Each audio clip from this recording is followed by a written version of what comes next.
CreepyCorner stories. Hey folks, before we dive into tonight's stories, I want to give a huge thank you to Kieran Tibbetts and Lisa Collin for supporting the channel and being amazing members. So if you enjoy what you hear tonight, you're in the right place. Now, grab your headphones, turn off the lights, and let's step into another amazing night. Don't forget to subscribe, like, and comment below. What kind of story hits you the hardest? The ones that feel too real, or the ones that could actually happen to someone you know? I am a famous YouTuber exploring haunted locations. One night I was browsing on the dark web, and one hacker sent me a location with only one rule. If you find the stairs in the forest, burn them. Yo, what's up Reddit? Throwaway account for obvious reasons. Longtime lurker of r/no sleep, but never thought I'd have something worth posting. I still don't know what exactly happened, or what I saw, or why things haven't felt real since that night.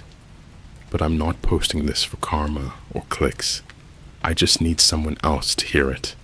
So quick context. I'm a YouTuber.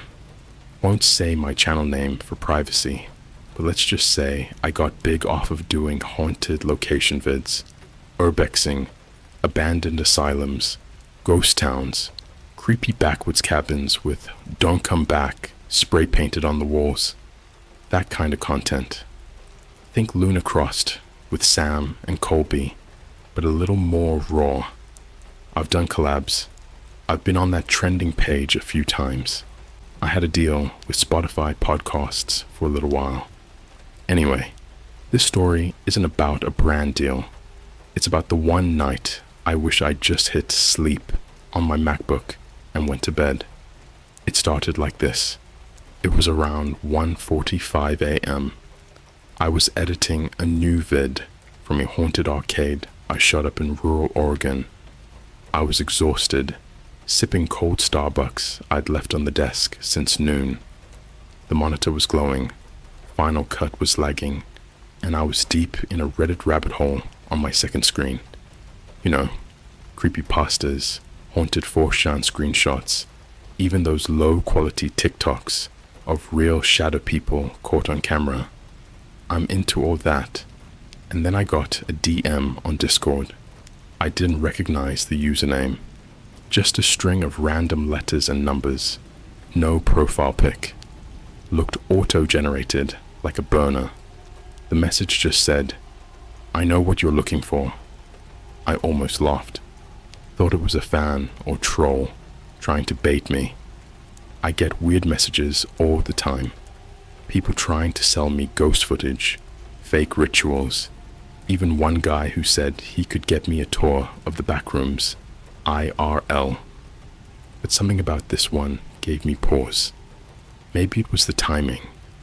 Maybe it was because I had literally just searched for real haunted places in Washington nobody has explored. So I replied, "Yeah? What am I looking for?" They responded almost instantly. "If you find the stairs in the forest, burn them. Don't go near them. Don't touch them. Don't film them. No explanation. No context." I stared at it, wondering if this was some viral ARG. Maybe some clever fan doing a Blair Witch 2025 kind of campaign. But before I could ask, they sent a location pin. It was somewhere deep in Olympic National Park, Washington. I zoomed in, way off trail, middle of a pine-choked patch of woods with no names, no trails. Closest road was miles away. I messaged back, "What am I looking for exactly?" No answer. The user went offline, vanished, like literally the account disappeared. User not found. So here's the thing. Normally I wouldn't risk it. Forests are sketchy at night. Wild animals, no signal. You trip and break your leg, you're done. But the thing is, this didn't feel fake. It didn't feel like a game. I had that crawling feeling in my spine that I needed to check it out. And look, it's dumb. I get it. But this is what I do. And deep down, I knew. If there was some terrifying, never-before-seen stairway to hell out in the middle of nowhere, and I caught it on film, that's a 5 million view video minimum. Easy. No thumbnail clickbait needed. I packed up my gear the next morning. GoPro, drone, flashlight, Canon, portable charger, water, emergency beacon. I didn't tell anyone where I was going.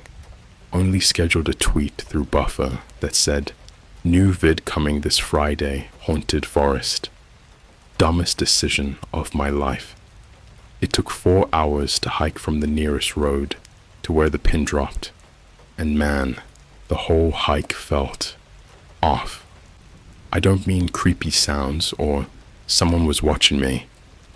It was subtler than that. The birds weren't singing. The trees looked wrong. I passed 3 separate piles of bones. Not animal skeletons. I'm talking bones, scattered, half buried in moss. Not arranged like a predator kill either. They looked placed. At one point, I walked past a giant McDonald's drink cup, just chilling on a stump. Like, what the actual hell? Middle of nowhere. No trail. Who's leaving 32-ounce sweet teas from McDonald's out here? When I finally reached the location on the pin, I thought I got punked. It was just forest. Pine needles, dirt, wind. And then, my boot hit something solid. I looked down, brushed away the moss, and froze. There were stairs, stone stairs, moss-covered and cracked like they hadn't been touched in centuries. They rose straight up from the forest floor. No railing, no platform, no building, just a narrow staircase going up into nothing, like 15 steps tall, leading nowhere, just floating there. I pulled out my camera, but the second I hit record, it glitched. No joke. The Canon glitched. Screen went black and then showed a solid red frame. GoPro wouldn't turn on. Drone refused to lift off. My phone was stuck in SOS only mode. I tried to take a selfie with the stairs in the background. Screen froze, then rebooted. So I just stood there. Wind picking up. Trees creaking around me. It felt like the moment in a dream when you realize something's wrong and everything slows down and you know you're not supposed to be there. And then I heard footsteps. Not mine. Crunching leaves. Deliberate. Slow. I turned, flashlight sweeping through trees, and there was nothing. Then a whisper, right behind me. I swear to God, right behind my left ear. "You're not supposed to look at them." I spun around. No one. Nothing. But the stairs had changed. Where they once looked old and cracked, they were now clean, white, like they'd been scrubbed. Blood-red moss clinging to the sides like ivy. Something wet dripping from the top step. I swear I saw a barefoot print, small, like a child's, on the 3rd step from the bottom. I should have run. I should have torched the thing like the message said. But I didn't, because I heard another whisper, this time coming from the top of the stairs. It said, "Come up here.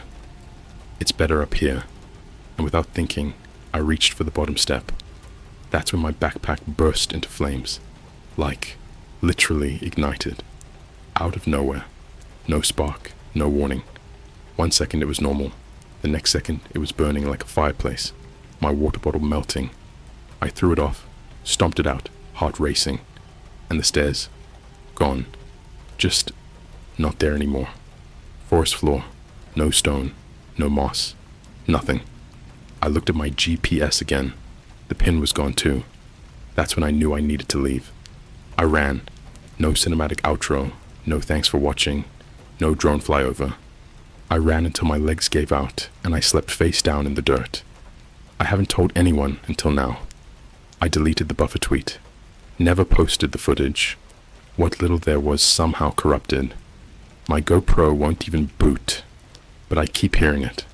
At night, in static, on YouTube, autoplay, on TikToks I didn't queue. A voice saying, if you find the stairs in the forest, burn them.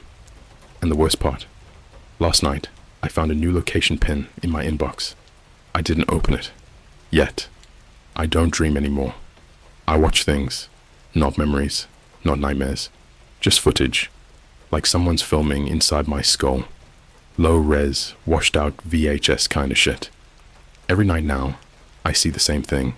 A forest clearing lit by a flickering orange glow. Stairs in the center. Clean, perfect marble stairs. And something at the top, waiting. Can't see what it is. Just a silhouette. But every time I wake up, I'm crying, and my sheets smell like burnt plastic. The next pin appeared on my phone 3 nights after the forest. No app opened, no notification sound, just suddenly there, like someone had slipped it into my photos folder without touching the screen. This time, it was in Iceland, outskirts of Thingvellir National Park, middle of a frozen ravine. I was in Seattle. No way to get there in time for the weekend upload. I tried to ignore it. I even did a whole new haunted library shoot with a friend just to feel normal again. But every time I plugged in my camera to edit, I'd hear that voice again. It's better up here. And my Premiere files? All corrupted. Even backup drives. Every folder named the same thing. Burn them. Burn them. Burn them. Burn them. So, yeah. I booked the flight. Landed in Reykjavik on a Thursday. Rented a shitty black Land Rover that stank like someone died in the glove box. Bought fire starter logs from a weird-ass gas station where the cashier refused to look me in the eyes. Just kept whispering under his breath the same Icelandic word over and over. Stigan. Stigan. Something like that. Found out later it means the stair. Singular. I drove 6 hours into the highlands. No signal, no maps. Just following the frozen river bend until I reached the coordinates. Snow ankle deep, sky low and grey, like a ceiling pressing down. And there they were. Different this time. No longer stone. These were black metal, rusted like the frame of a sunken ship, carved with letters I didn't recognize. Not any human language. Looked like insect legs dipped in blood and frozen mid-crawl. There was something tied to the top step. Number. Nailed. A fox. Gutted, but still alive. Breathing shallow, its chest moving like it was sobbing. Eyes glassy, mouth wide open. A long iron spike had been driven straight through its stomach, pinning it to the metal. I didn't film. I couldn't. The lens cracked the second I lifted my camera. Literal crack, like a scream. So I did what the message said. I burned them. Built a fire using kerosene-soaked tinder. Shoved it beneath the lowest step. Flame caught instantly, like the whole staircase had been soaked in gasoline since birth. The fire screamed. No, that's not a metaphor. It screamed, like a child's voice, high and wailing, not fading, but growing louder. The snow around me melted in seconds. The ground steamed. I heard footsteps circling me, but saw no prints. Trees shook, even though there was no wind. My ears rang like I was inside a jet engine. The fox at the top, still alive. It watched me the whole time, like it was awake through all of it. And just before the staircase collapsed into itself, like steel folding in on itself, with a hiss and groan, I saw the fox smile, like it understood something I didn't. That night, I couldn't sleep. I checked into some budget motel near the airport and laid in bed with every light on, watching static on the TV that wouldn't turn off. and in the static, I saw her. A girl, standing in a hotel hallway that looked exactly like mine. Same walls, same carpet, same broken vending machine by the elevator. She was about 6, pale, wearing one of those oversized pink shirts kids wear to bed with cartoon bunnies on it. Her eyes, too big, black, no whites, and her mouth was sewn shut. She was holding a match, and when she lit it, the screen went black and my window shattered. From the inside, I flew back to Seattle the next morning with bandages on my arms and a note from the Icelandic police that said psychotic episode in Google Translate level English. But the pin kept moving. Day by day, hour by hour, it kept showing up in new places. A Starbucks in Tokyo, a playground in Egypt, a dive bar in Slovakia, with one Yelp review that just said, "Don't follow the girl. Don't even look at her." I stopped filming. I stopped posting. My fans started spamming my DMs asking where I went. Some even said they saw me live streaming at 3 a.m. on an unlisted YouTube channel called UPTHERE.TV. Only it wasn't me. I checked the channel. It was my face, yes, but wrong. Eyes too wide, mouth always smiling, background changing, forests, ruins, deserts, even an underwater scene once, where the stairs just floated up toward the surface like they had no gravity. And in every video, the me that isn't me is saying the same thing, over and over. Come up here. It's better up here. Come up here. It's better up here. I tried reporting it. YouTube wouldn't delete it. Said the channel didn't exist. But I've seen it reposted on TikTok clips, fan compilations, even in one random Mr. Beast video background, blurred but there. My face, smiling. I've tried burning everything. My laptop, phone, hard drives, even my closet. Nothing works. The stairs still appear. In reflections, in corners of my mirror. Once they were on my goddamn ceiling, upside down, like an Escher painting, dripping something thick and white. I saw a therapist.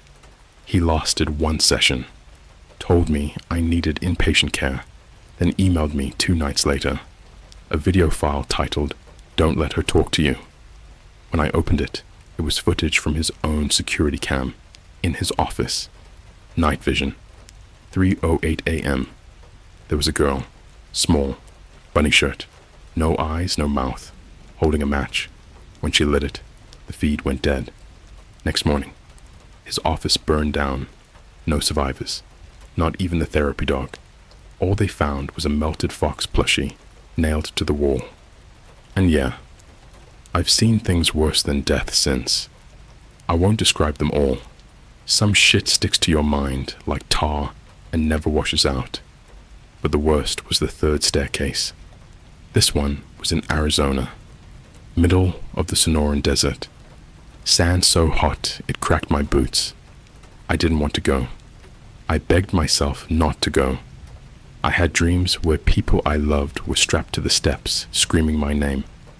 But when I didn't go that first day, I woke up with scratches down my chest, words scratched into my skin. Go to her. The letters weren't mine. I sleep shirtless, doors locked, windows barred. I live alone. So I went. The stairs were flesh, literally made of skin, veined, pulsing, wet. They smelled like a slaughterhouse and moved when I got close, like they were breathing.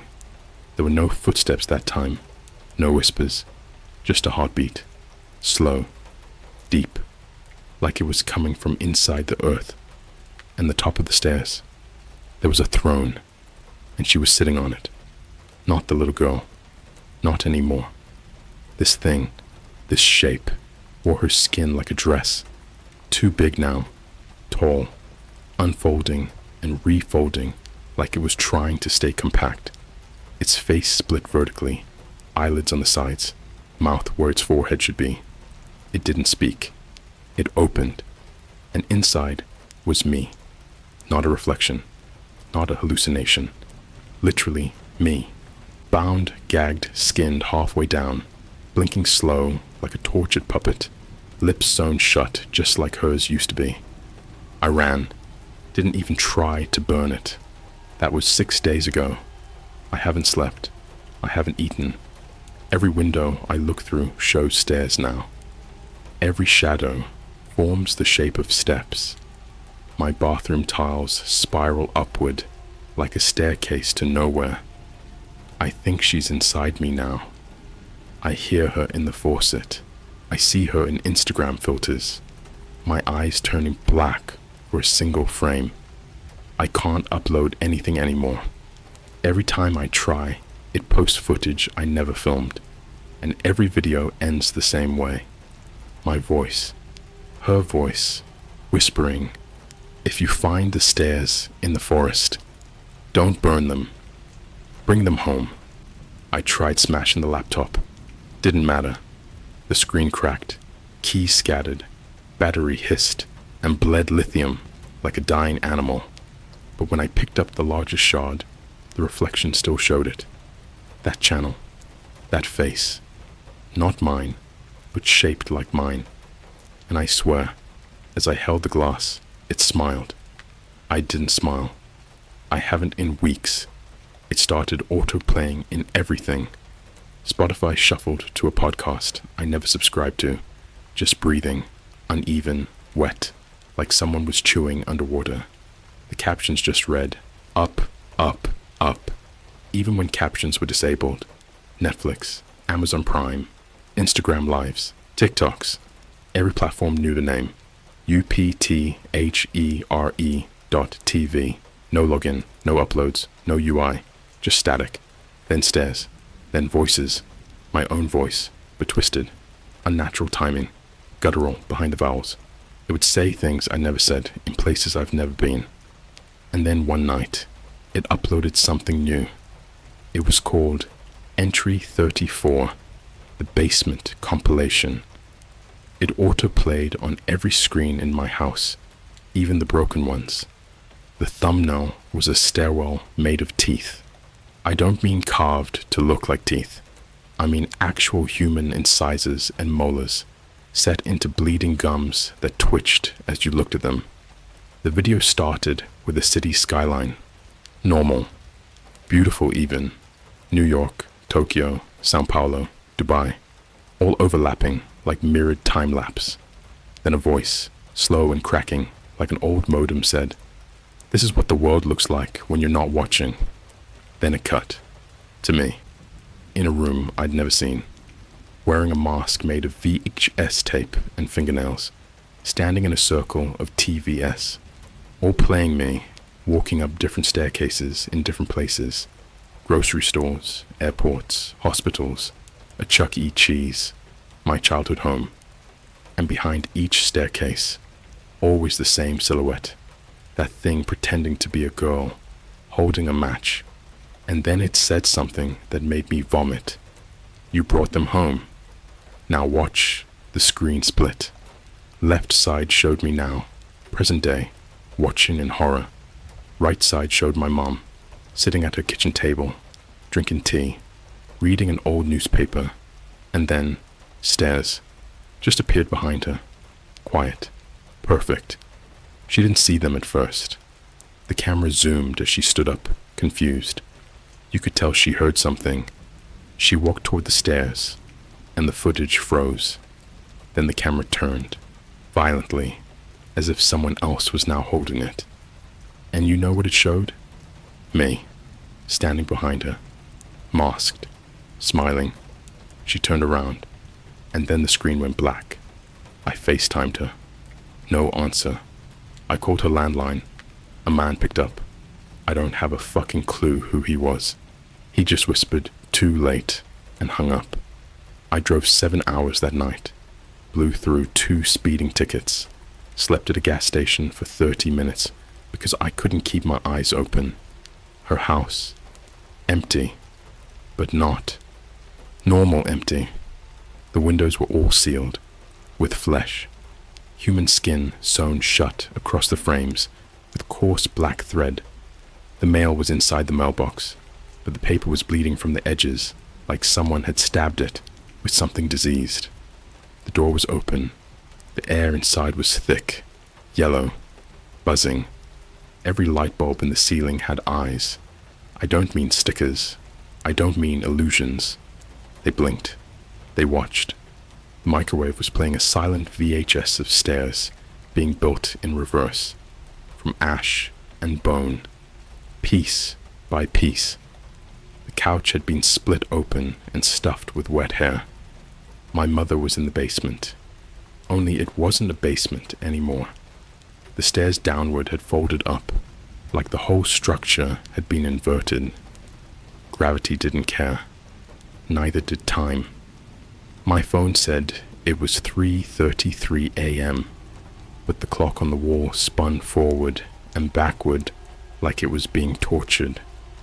The walls were covered in sticky notes, hundreds of them, all written in my handwriting, all saying the same thing. It's better up here. I followed the notes, each one closer to the folding stairs, each one fresher, wetter, more violently written. Then I found the last one, taped to her chest. She was open, like someone had gently unzipped her from chin to belly, but there was no blood, no organs, just stairs, rising from her chest cavity into the ceiling, glowing a dull red like they were heating from the inside. I should have screamed. I should have collapsed.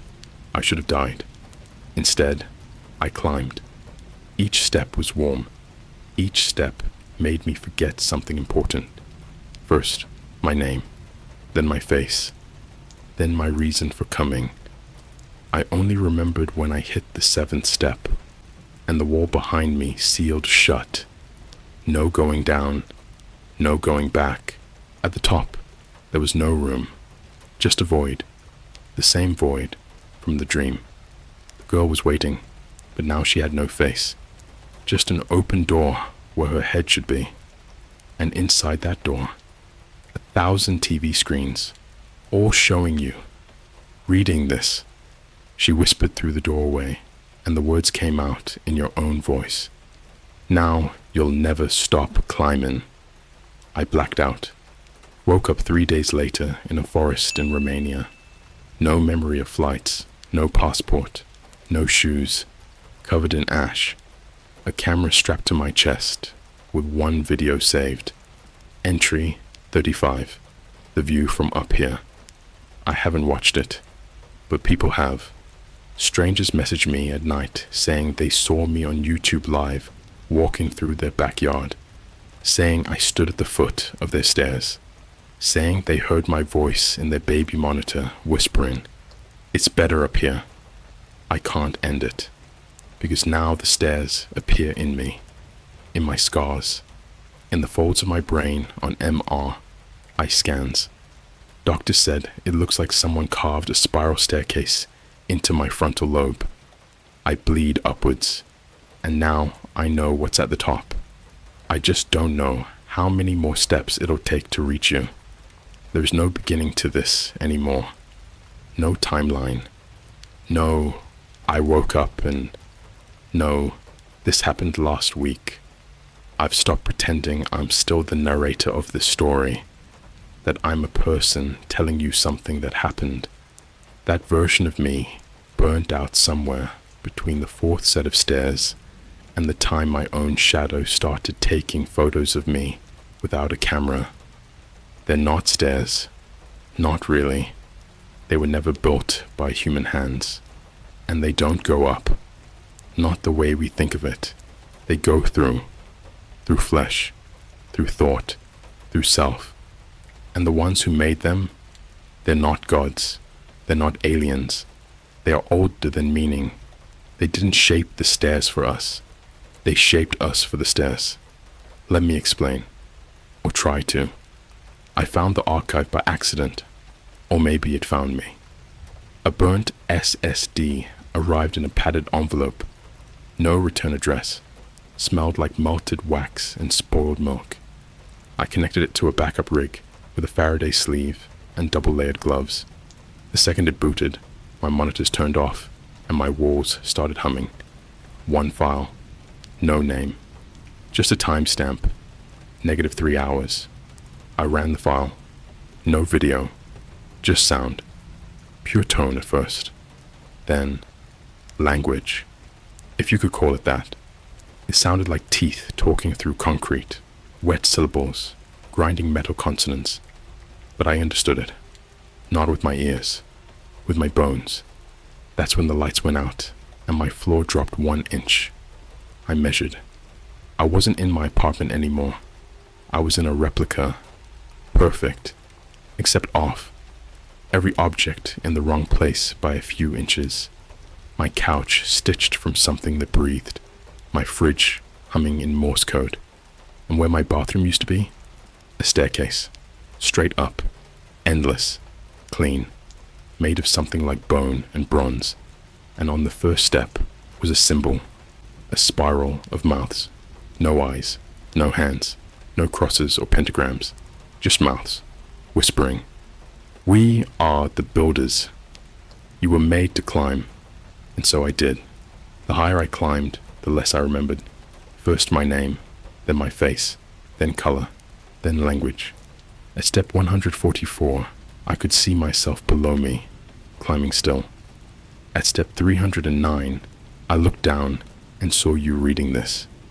By step 666, I didn't have legs anymore. Just the idea of movement. And waiting at the top, a door made of screens, stacked, looping, glitching, all of them playing episodes of UPTHERE.TV that hadn't aired yet. I saw a stream of a birthday party, balloons, laughter, kids running around a bounce house, and in the center of the yard, one little girl staring at the camera. Pink pajamas, bunny print, no face. Then the bounce house deflated inward like a lung collapsing. Every child screamed, except her. She floated upward. The stream cut to a new location, a hospital room. The nurse was typing chart notes, chatting with a patient. She glanced at the monitor. Her reflection was gone. Instead, stairs behind her, growing, loud, folding over one another like roots punching through cement. She smiled, took off her gloves, and began to climb the wall, like the stairs were inside her. I saw hundreds of these, thousands, events that hadn't happened yet. I realized something then. The stairs are colonizing time. They don't just exist, they are spreading, like a virus, like a religion, across continents, across years. The builders don't come through the stairs, they come down them, into us, into screens, into basements, into that sudden silence you feel when your notifications stop all at once. They're not trying to be seen, they're trying to be followed. I blacked out. When I woke up, I was in a chair, tied. The room was full of people. I recognized none of them. Some wore shirts from YouTubers I knew. Others wore hospital gowns. One girl still had a wedding veil on, soaked in something black. They stood in a circle, chanted. One more view, one more share, one more climb. Then they took turns opening their mouths and removing teeth, not with pliers, just reaching in and offering them, placing them on the ground like currency. Each time a tooth touched the floor, another stair grew from the center. When it reached 10 steps tall, they stopped. One by one, they ascended. Each step they took made the next person's face disappear, not vanish, unhappen, like their existence was being deleted in real time, starting from the mouth and spiraling out, until only I was left. And the girl. She wasn't small anymore. She was tall and wide and thin in the wrong direction, wearing a crown made of thumbs, eyeless, but seeing everything. She spoke without lips. You made them watch. I tried to scream. She reached into my throat and pulled out a USB stick, plugged it into the air, and uploaded me. That's when I became an episode. You've seen it, or will. It plays at 3:33 a.m. on TVs that were never turned on. It auto-loads on locked phones. It appears in the background of influencer reels for 0.01 seconds before being scrubbed. You'll know it's mine because the caption just says, "In it, you'll see stairs in places they should never be." In a Starbucks bathroom, coiling upward like intestines. In the back seat of your Uber, growing behind the driver's head. Beneath your bed, but only when you check the second time. Reflected in a Zoom meeting window, just behind the intern, with the muted mic. They're watching. They're waiting. They are measuring your interest by how long you look. And once you see the 11th step, you're already part of the show. There is no forest anymore. Not really. You can call it that if it helps. Call it trees. Call it dark. Call it cold. Call it the place the pin leads you when the message shows up again, blinking in your inbox like it's always been there. But it's not a forest. It's the membrane between the step you were born on and the next one. And now that membrane has thinned. The trees are repeating. Look closely. That same birch stump with the rot at the base. You passed it 14 minutes ago. The moss is breathing. The dirt pulses with the low vibration of something waiting. Every time you blink, the shadows grow taller. You're not lost. You've been chosen to climb. The final staircase didn't rise from the ground. It peeled open from the sky, right above me, loud and slow and wrong. The clouds split like skin tearing around bone, and from the hole above the world, something like a spinal column made of homes and mouths and memories, uncoiled downward, hovering. A staircase not made of stone or wood or steel, but of moments. Each step a place I recognized. My childhood bedroom, with the window open and a black figure kneeling beside the bed. The basement from my grandfather's house, where no light ever stayed on. The red hallway from that mall in Chicago that burned down in '98. A classroom I was never in, with my name scratched into every desk. The stairwell in my dream I swore I never told anyone about.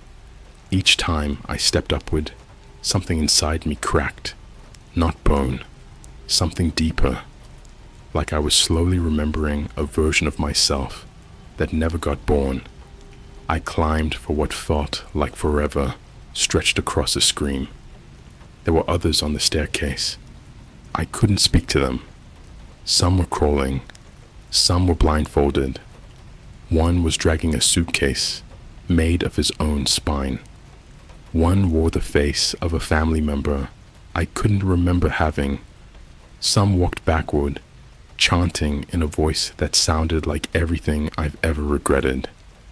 At the 77th step, I passed a woman frozen mid-laugh, her face split ear to ear, lips stitched open with Ethernet cables.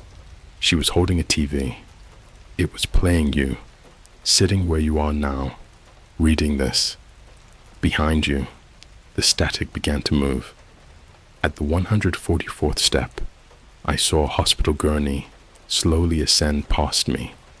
Something beneath the sheet was still breathing. Above it floated an IV bag full of moving, crawling letters that spelled, "They're up there now." Eventually, the stairs stopped, but the climb didn't, because the final door wasn't at the top. It was at the center, a spiral chamber, endless, shaped like a throat. The girl, the one from before, the one with the bunny pajamas, the one without a face, waited there. Her body was gone.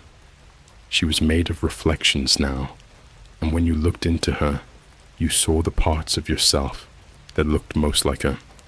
She didn't speak. She handed me a mirror. It was shaped like a phone screen. On it was a stream. It had a live viewer count. 1. That viewer was me. The title of the stream, You Never Stopped Climbing. I watched as the camera slowly panned away from me, holding the mirror, and revealed the room I was in. It wasn't a chamber. It was the inside of a skull, huge, cracked, hollowed. The stairs were built inside it, leading upward into nothing. The skull began to close. There is no end to the stairs, only a perspective shift. Because when the builders speak, they don't use words. They use architecture. They build houses that rearrange themselves when no one's looking.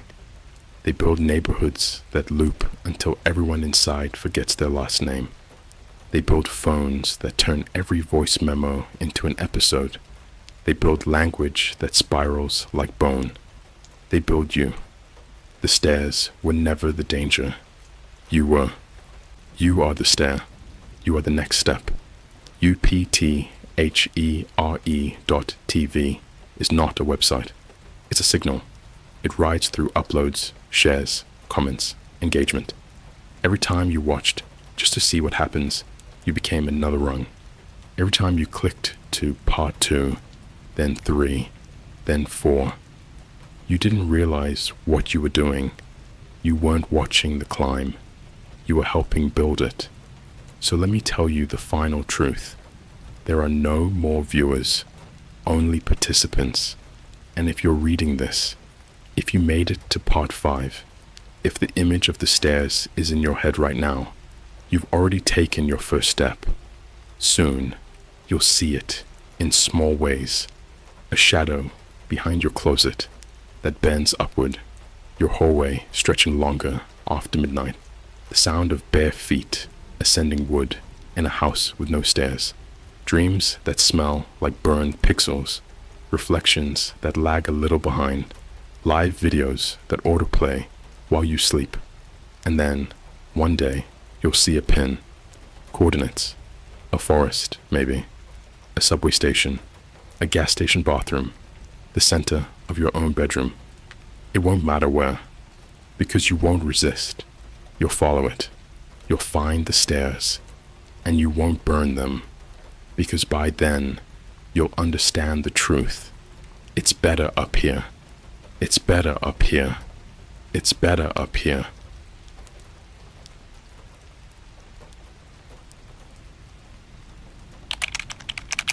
I bought new apartment building with my girlfriend on the dark web. We have a strange lost of rules. Alright, so, I'm not gonna lie. This all sounds insane to even type out. But I swear on everything I love, every word of this is true. If you've ever been on the deep web, like the actual deep web, not the I found a hacked Netflix account part, but the real disturbing basement level stuff, then you know there's a line you shouldn't cross. I crossed it, and now I don't think we're getting out. It started kinda dumb. My girlfriend Alyssa and I were looking for a fresh start. We're both 24, been dating since our second year of college. I was a cybersecurity minor, yeah, ironic, and she was doing interior design. We'd been living in a small studio in Jersey, but things were getting tight, and honestly, we were both sick of the city noise and the neighbors who thought 2 a.m. was prime salsa practice hour. So we started looking for cheap real estate. We checked Zillow, Craigslist, even those sketchy Facebook marketplace listings that always have weird typos like Berry Gud Home No Deeth here. But then, late one night, I'm talking like 3:30 a.m., we ended up on this live stream. It was one of those TikTok live rabbit holes where you swipe through and suddenly you're watching a dude eat light bulbs or someone playing hide and seek in IKEA. Except this one wasn't a joke. It was a guy, face blurred out, talking about alternative real estate opportunities and showing footage of apartment buildings in Eastern Europe, South America, and even abandoned complexes in Detroit. and New Orleans. He called them dark properties. At first we were laughing like, bro, what is this? Some kinda goth Zillow. But then he showed a listing, a full 5-story apartment building, newly renovated, located off the grid near a town just outside Warsaw, Poland. Beautiful brick facade, gated, quiet, even a Starbucks just 10 minutes away. I know that sounds like a joke, but it was legit. I Google mapped it later and saw it plain as day next to a pharmacy. Price? $38,000. That's not a typo. 38 grand for a whole building. He said there was a private Discord server link in the comments. I clicked it because of course I did. Alyssa was half asleep, laying on my arm, and I remember nudging her like, yo, wake up. We might be able to own a fussing apartment building. She rolled her eyes, but she sat up. And I'll admit, we were both kind of buzzed off some boxed wine, so we weren't exactly thinking rationally. The Discord server was invite only and weirdly active, like hundreds of users just chatting about properties, flipping abandoned insane asylums, and these things they called tenancy trials. More on that later, unfortunately. But the pinned message was a simple link, blackbayproperty.co. I know what you're thinking. Yeah, it was a .co. Red flag number 1. The site looked professional, but off. Like someone copied a real estate template, but forgot to remove some of the creepy placeholders. You'd hover over an image, and the alt text would say, tenants expired, or do not rent this unit. But the building we liked, it looked clean. Cameras everywhere, 15 apartment units, an indoor garden atrium, rooftop access, and they'd even left a video walkthrough hosted by this weirdly upbeat AI voice, like, welcome to your new legacy investment. Safety, privacy, and silence guaranteed. We clicked buy now. It asked us for a crypto wallet. I had one from back in college when I was into mining Ethereum. So, yeah, we transferred the 38K. They gave us an address, coordinates actually, and a PDF with a very strict list of rules. Here's where it gets real. The rules weren't like no loud music after 10 or don't feed stray cats. Nah, these were ritualistic, like something out of a cult. I'll read you a few. Do not enter Unit 3C. There is no 3C. If you find a door marked 3C, do not acknowledge it. Do not speak near it. Walk past it while holding your breath. Every Friday at 3:33 a.m., go to the rooftop and ring the bell once. If the bell is already ringing, do not interrupt it. Tenants may not leave after 11:11 p.m. If a tenant knocks at your door past this time, asking to be let out, they are not a tenant. Once per month, the lobby will fill with fog. Do not breathe it in. Turn off all lights and lock your doors. Apartment 4B must remain occupied. If the tenant leaves, replace them within 12 hours.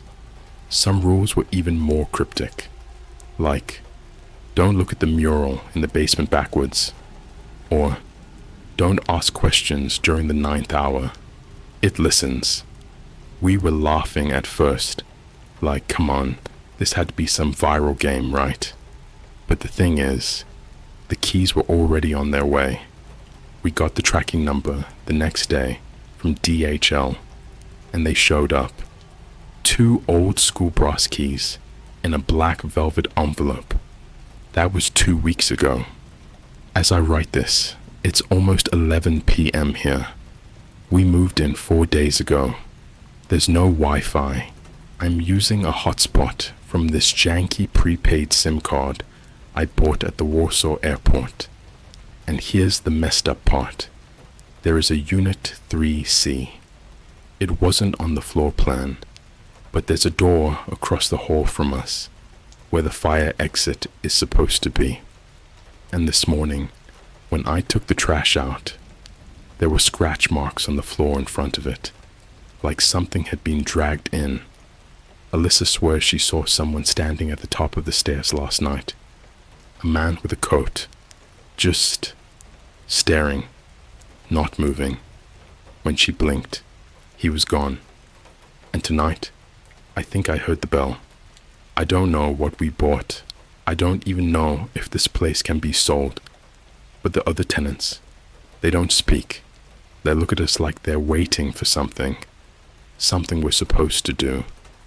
And I think we're already breaking the rules. I didn't sleep after writing part 1. I didn't even try. Alyssa knocked out around 2 a.m., but I stayed awake on the floor with my back against the bedroom door, staring into the hallway light that kept flickering like someone was playing with the power switch. I wasn't scared of what was outside the apartment. I was scared of what might already be inside. The first thing I noticed the next morning was the smell. Not rotten food, not garbage, something worse. Have you ever walked into a room where someone had been sitting for hours in dead silence? No windows open, no movement, like the air itself was stale and used up. That kind of smell. Alyssa said it was old building air. I didn't argue, but even she avoided breathing through her nose that morning. She made coffee using one of those Polish instant packs from the grocery store downstairs, and while she was stirring it, I checked the hallway peephole. Someone had left a folded piece of paper on the floor outside our door. Not slid under, placed. Handwritten in black marker. You're late. The bell knows. I didn't show Alyssa. We decided to explore a little more of the building. There are 15 units, but so far we've only seen signs of life from 3 of them. 1A, 2D, and 4B. The guy in 1A is maybe mid-40s, bald, always wearing the same gray t-shirt. He doesn't blink much. When Alyssa smiled at him in the stairwell, he just stared at her like she was a painting he was trying to decode, like he was memorizing her face for later. He's never spoken, not once. 2D is a woman, maybe her 60s, wears the same long black dress every time I see her, sits in the lobby with a Nokia phone, no SIM card, just scrolling through the menus like there's something on it we can't see. She hums, always off-key, like she's trying to remember a song but only knows the rhythm of a nightmare version. And then there's 4B. The rules said 4B must always be occupied. It is, but I don't know by who. The blinds are always shut, the door is always locked, but the TV is always on. I hear it every night, same thing, no voices, just static, like someone is watching the snow screen on purpose. And sometimes, footsteps, slow, dragging footsteps, like someone whose bones don't bend the way they used to. Around noon, Alyssa said I should finally go check out the basement. She said it kinda jokingly, like, hey, if the creepy stuff is gonna happen, at least let's know where the escape routes are. The basement door was unlocked. The light switch didn't work. The only light came from this weird red glow at the bottom of the stairs, like one of those backroom exit signs, but dimmer, like it was running on dying power. There were murals on the wall, painted floor to ceiling, not graffiti, not art. These were scenes, people standing in rows, lines of them, like tenants, all facing in the same direction, all drawn without eyes, and at the end of the line, a door, the kind of door that isn't supposed to exist in a basement, black wood, bronze handle, and carved into the top panel were 2 letters, 3C. I felt the same feeling you get when you're about to have a panic attack, like your body already knows the future before your mind catches up. I didn't open it. I didn't touch it. I just turned around and walked back upstairs. But when I got back to our floor, our apartment door was wide open. Alyssa inside, frozen, just standing in the living room, not moving, not even blinking. I called her name. Nothing. I shook her shoulder. Nothing. She was cold, not like dead cold, but like she'd been outside in winter air, even though we had the heat on, and she was holding something, a Polaroid. I took it out of her hand. It was a photo of us, sleeping, in our bed, from inside the room. But here's what made my stomach twist. The photo was dated 1998. She snapped out of it after a few seconds, gasping like she'd just been yanked out of a dream she didn't consent to have. She didn't remember holding the photo, didn't remember the door being open, didn't remember standing still. When I showed her the picture, she whispered, "That's not us." But it was. Same room, same bed sheets, same scar I have on my right arm from when I crashed my bike at 11. Same everything, except we hadn't even met in 1998. We left the apartment for a few hours, went into town, sat in a McDonald's in silence, pretending the world was still normal. She ordered fries and didn't eat them. I kept checking the reflection of the glass, just in case someone followed us. Nobody did. But when we came back to the building around 7 p.m., something had changed. Every apartment door in the hallway was open. Everyone, even the ones we thought were empty. Some looked untouched. Some looked lived in. Some had belongings, clothes, toothbrushes, half-empty coffee cups, but no people. And taped to our door was another note. "Don't miss the bell again. We don't get second chances here." That was last night. Tonight is Friday. 3:33 a.m. is coming, and I don't know what happens if we ring the bell. But I know what happens if we don't. I'm writing this with my hand still shaking. I don't even know if this is going to upload, because the building's power keeps flickering like someone is breathing through the circuits. But I need to document what happened last night before my memory starts doing whatever Alyssa's did yesterday, before pieces start going missing, because something wants us to forget, and something else wants us to remember. 3:33 a.m. All we had to do was ring the bell once. That's what the rules said. Simple, right? Except the rules never said where the bell was, and the building doesn't have any church tower or fire alarm bell or rooftop decor that looks like it belongs in a horror movie. So at 3:20, we went upstairs with flashlights, hoping it would be obvious. The rooftop door was unlocked, but the moment we stepped through, something felt wrong. Not scary wrong, not immediately threatening, just out of sync. Like the air wasn't lined up with the world anymore.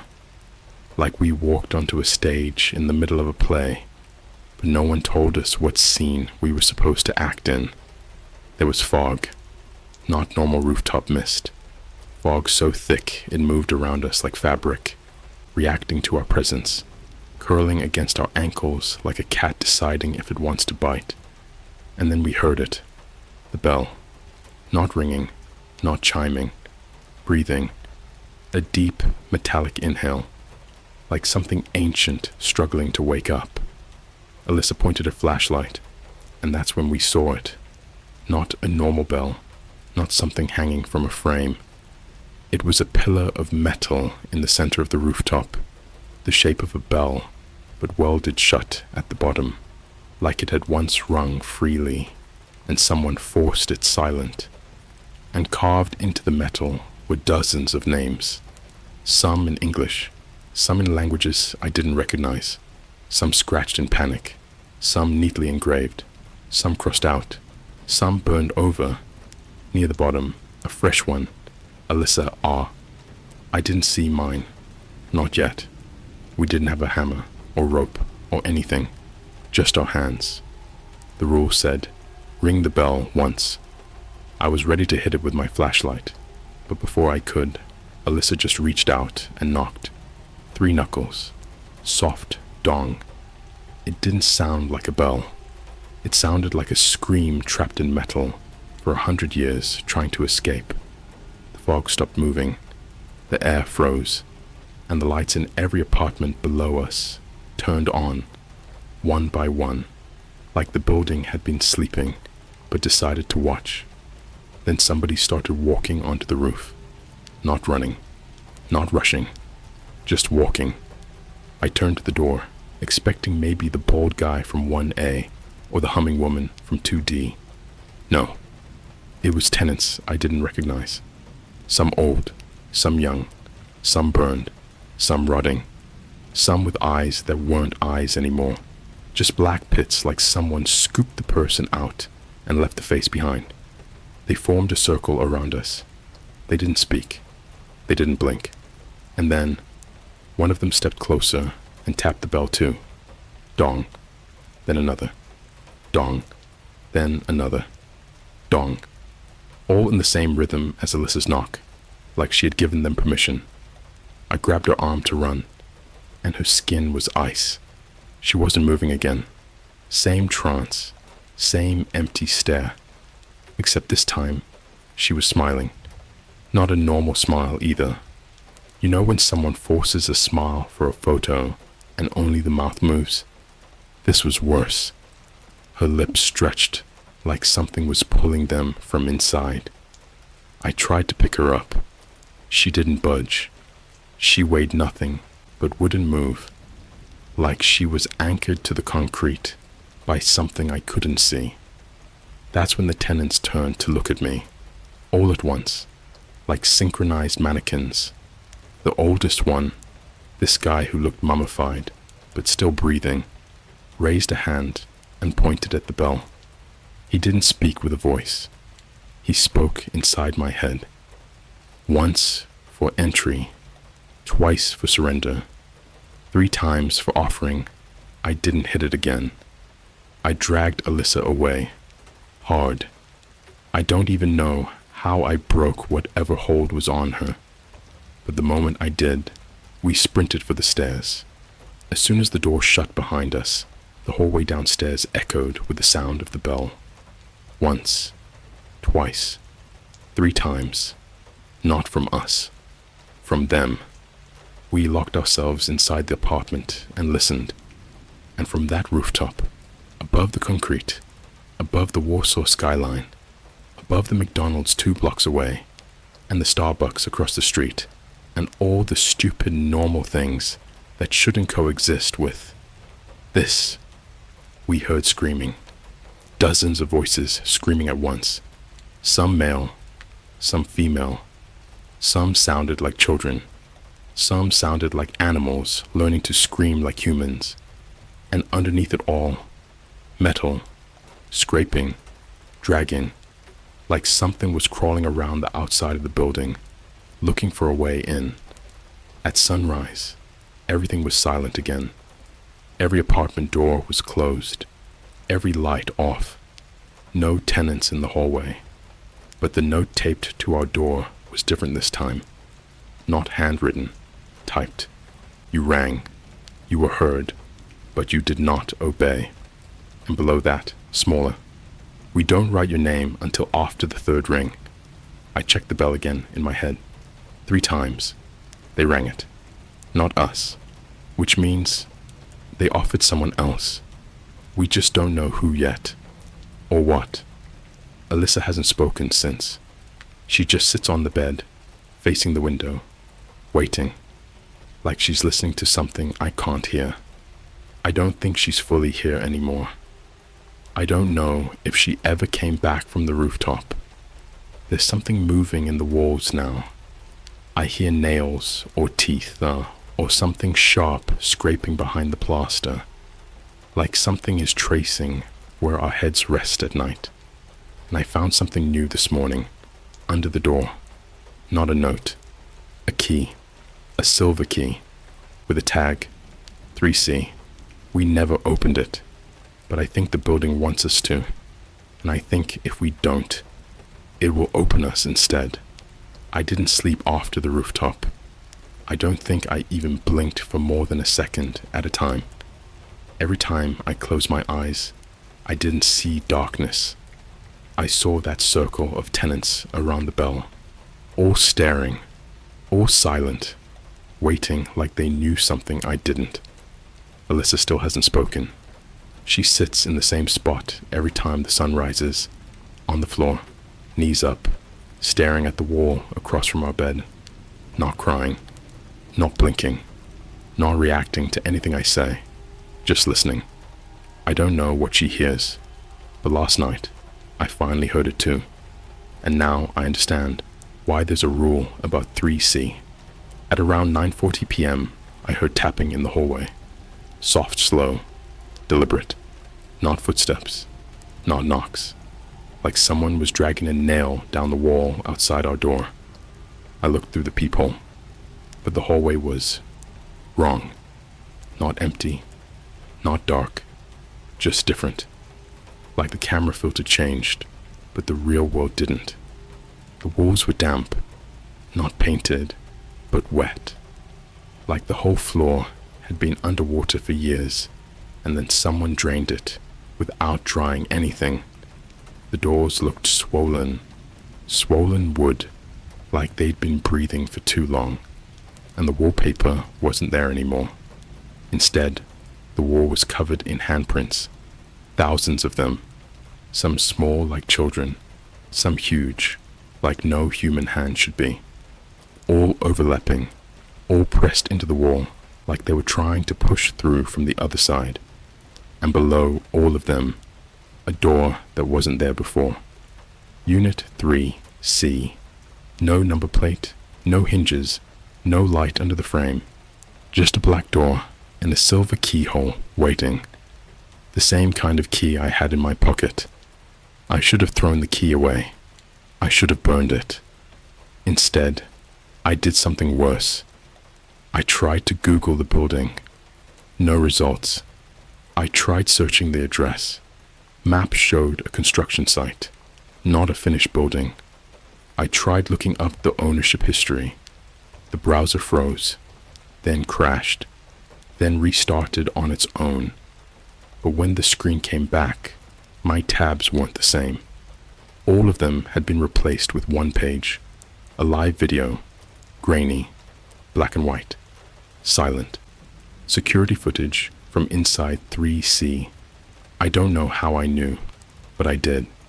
It was like the building itself wanted me to see it, wanted to show me that the room wasn't empty. There was a chair in the middle, a single chair, facing the wall, and someone was sitting in it, not moving, not tied up, just sitting, facing away from the camera.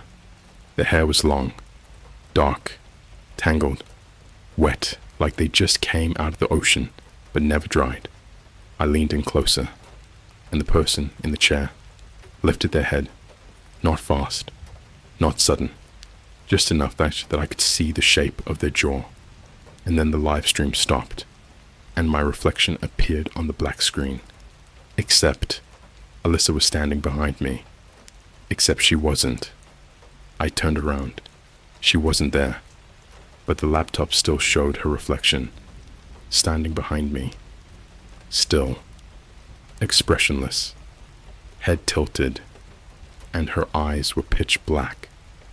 Then the screen glitched, static, and the text appeared.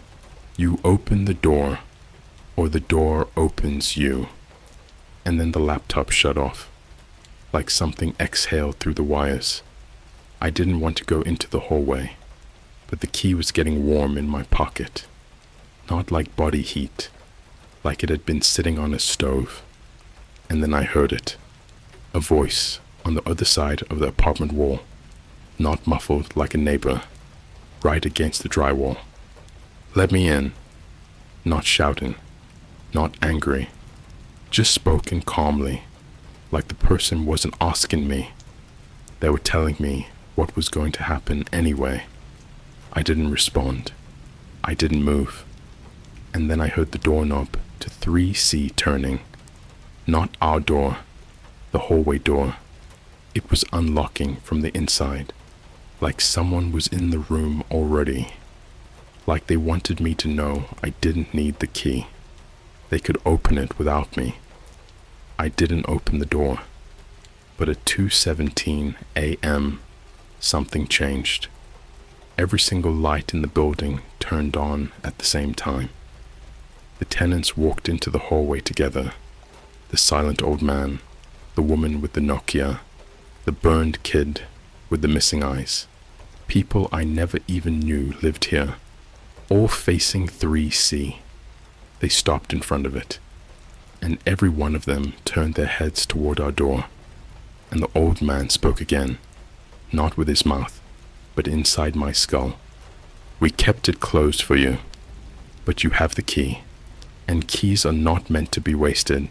And the rest of them started smiling, not human smiles, teeth too wide, lips too thin, like something was stretching their skin from the inside, trying to learn how to look human, but not understanding how.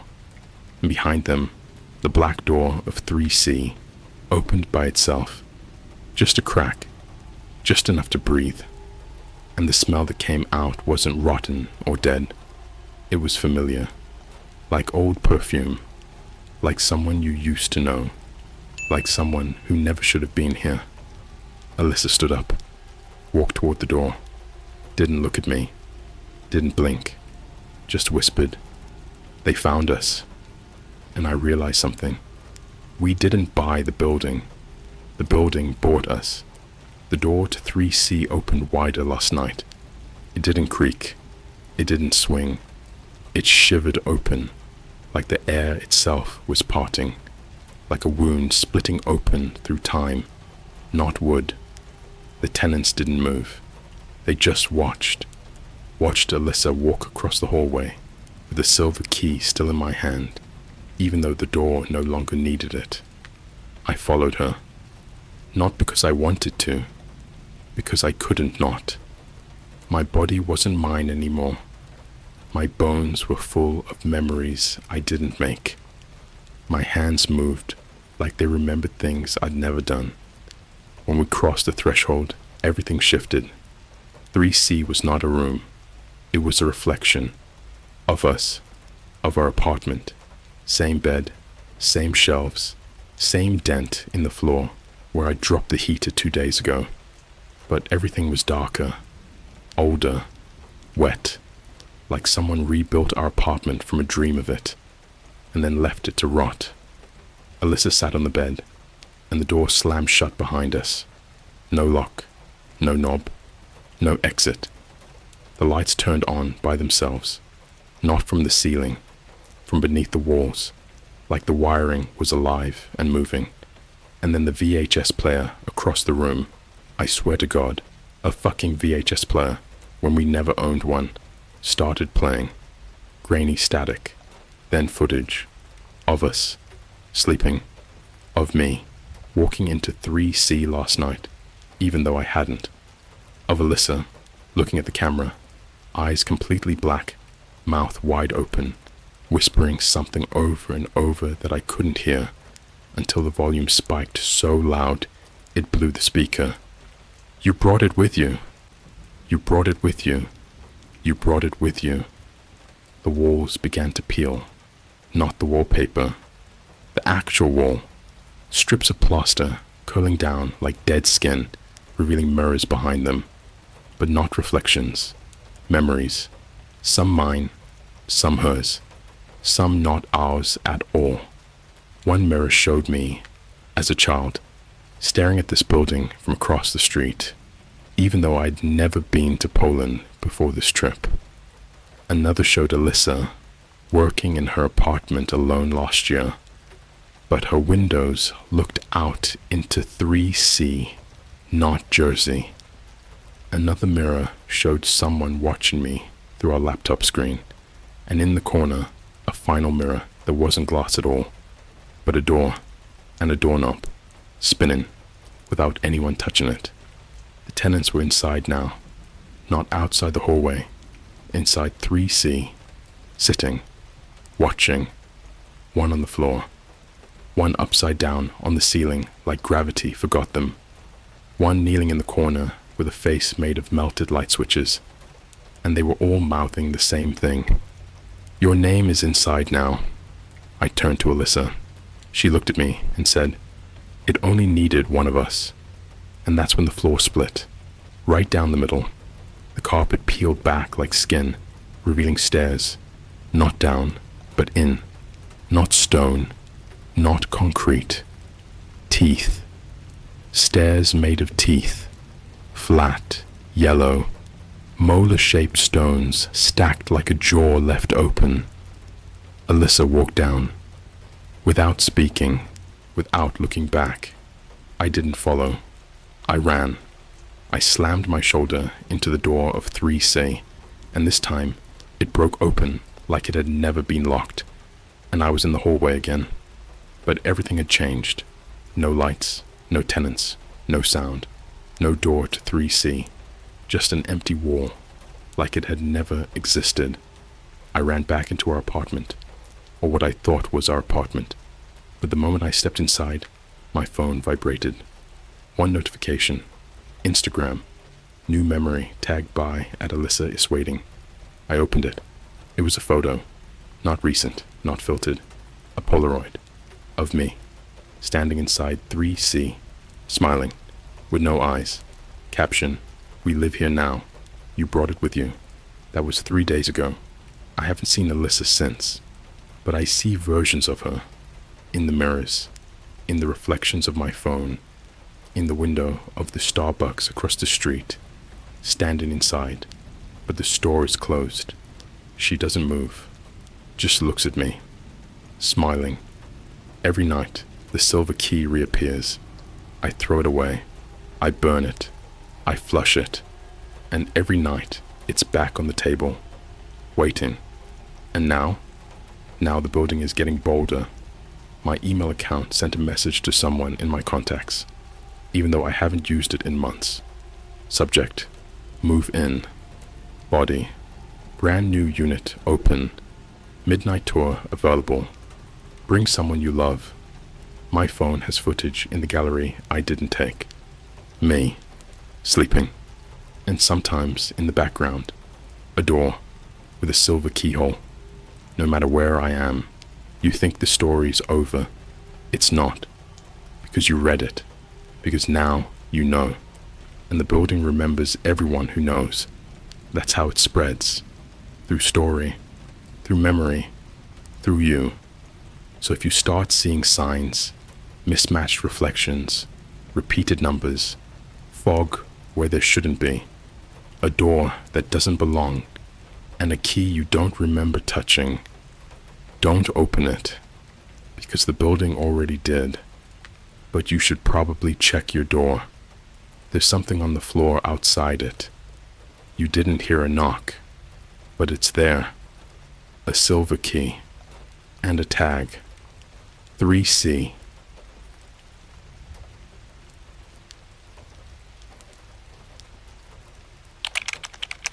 I found a dark web job to work in paranormal division of the FBI.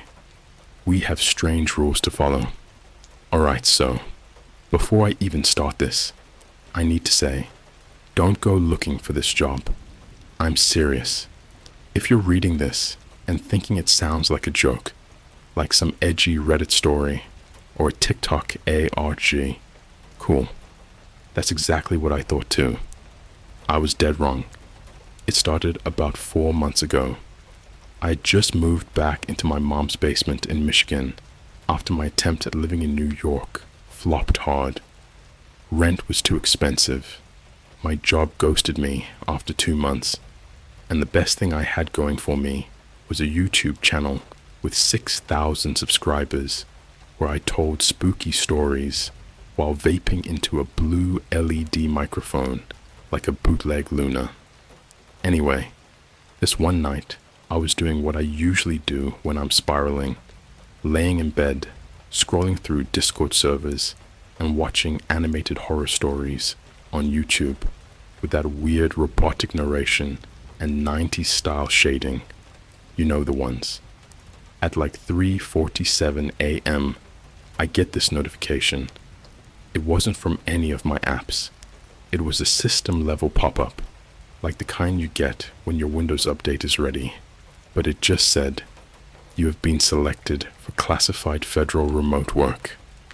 Accept to proceed." I thought it was malware. I literally laughed and screen recorded it to post on Snapchat. Like LMAO, someone's trying to recruit me into the Matrix. But here's where it got weird.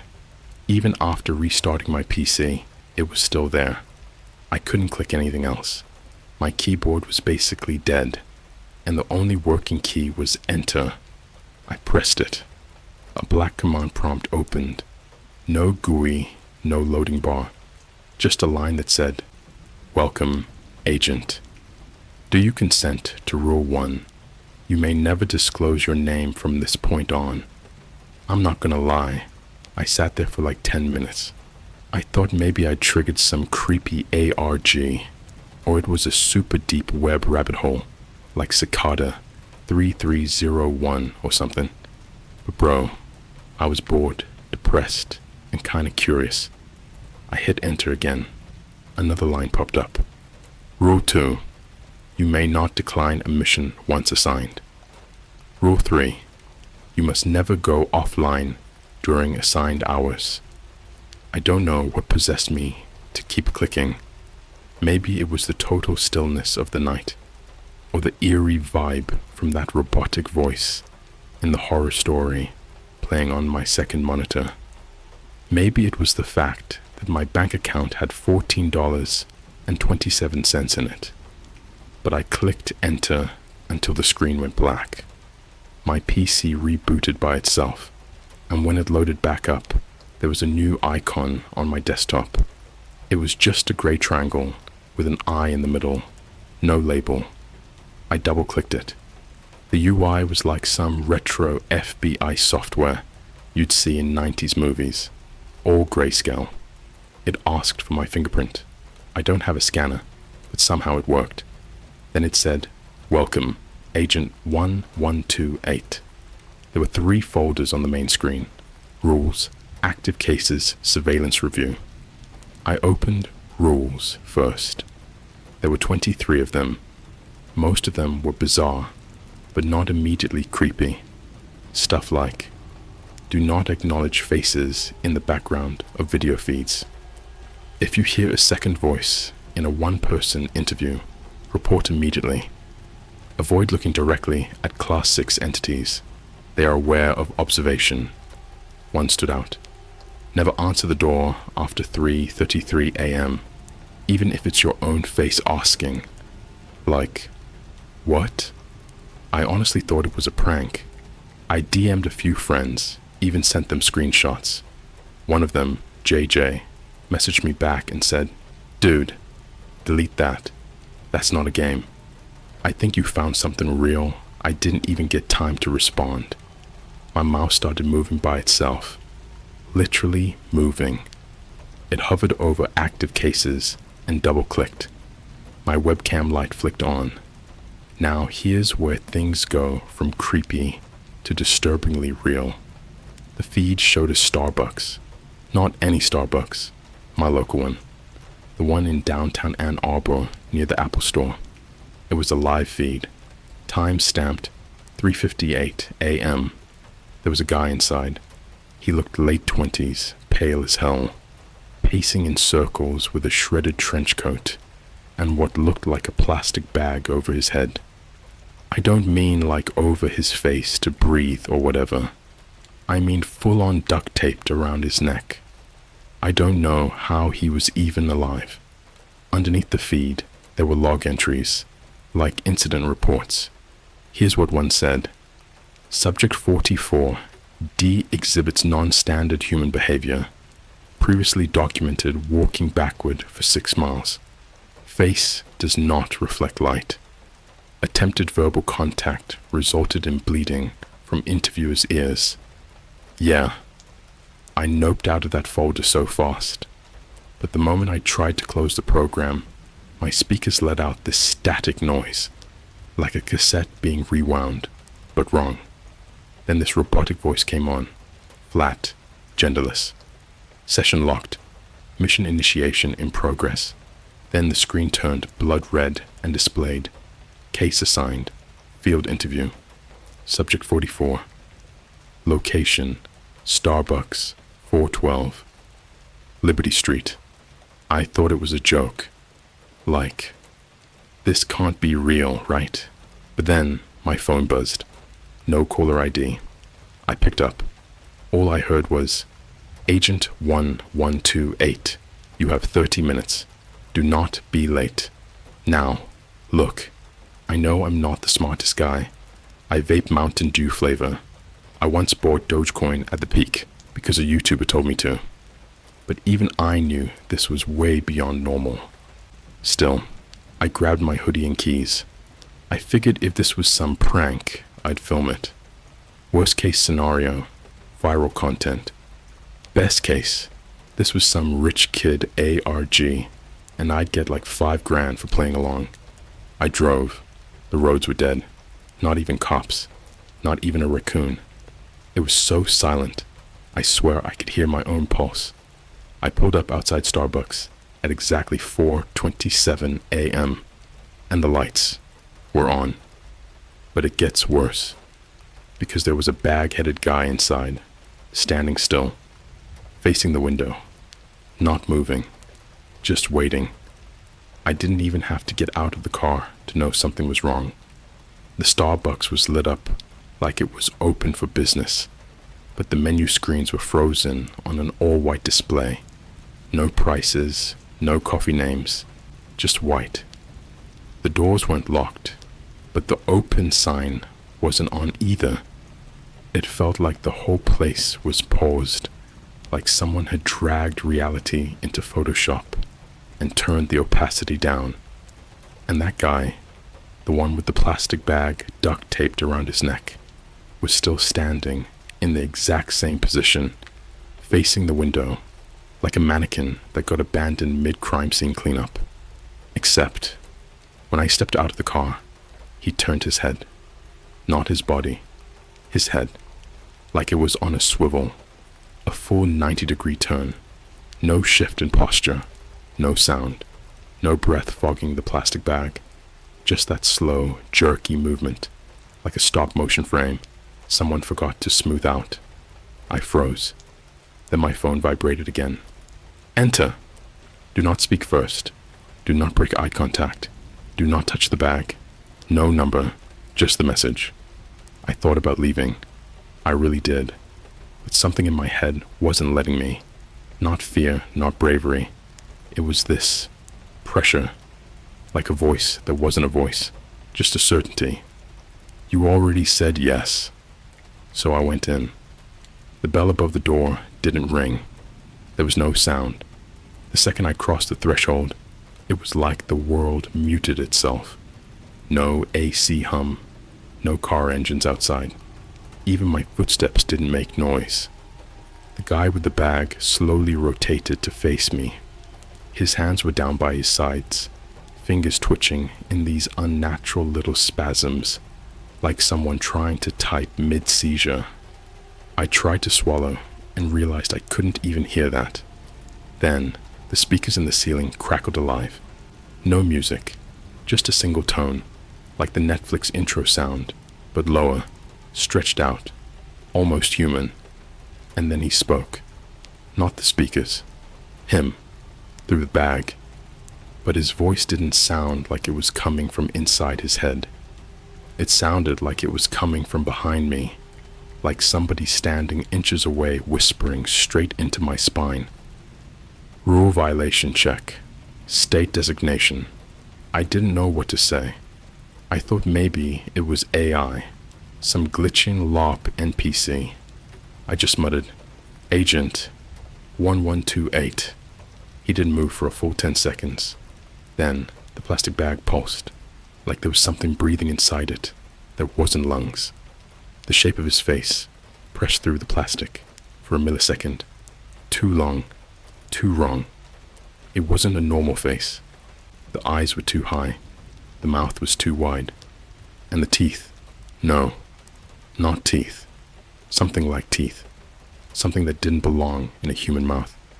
He tilted his head, like a confused dog, then said, "Your voice is not your voice yet. Your eyes are still attached. Test required." I didn't even have time to process that before the lights flickered, just once. And suddenly, we weren't alone.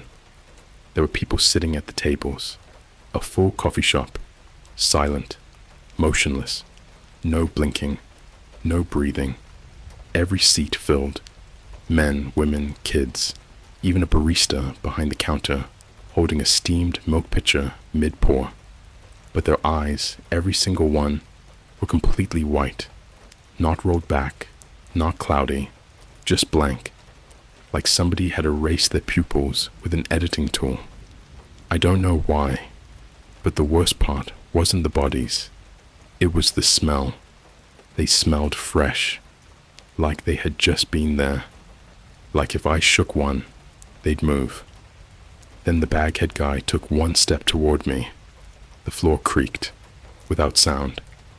Begin observation. Do not select a familiar face.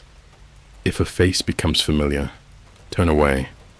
I didn't understand what that meant, until I did, because as I looked around, the people sitting in the chairs started to change.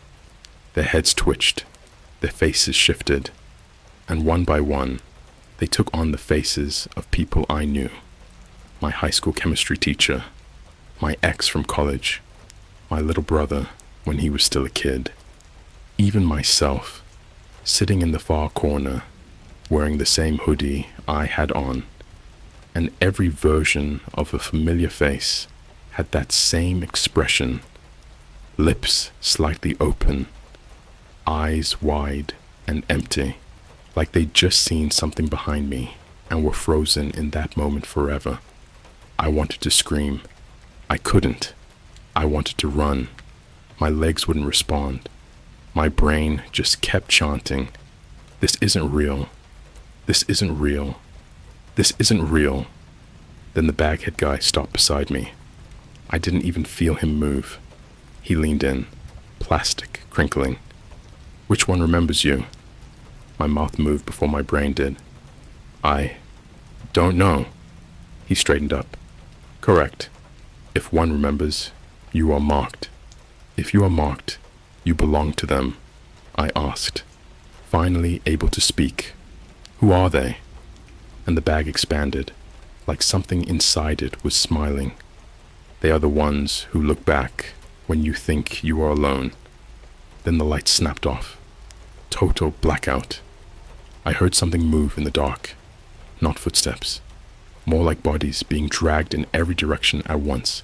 Chairs scraping. Fingernails tapping. Breathing that wasn't lungs, but still sounded alive.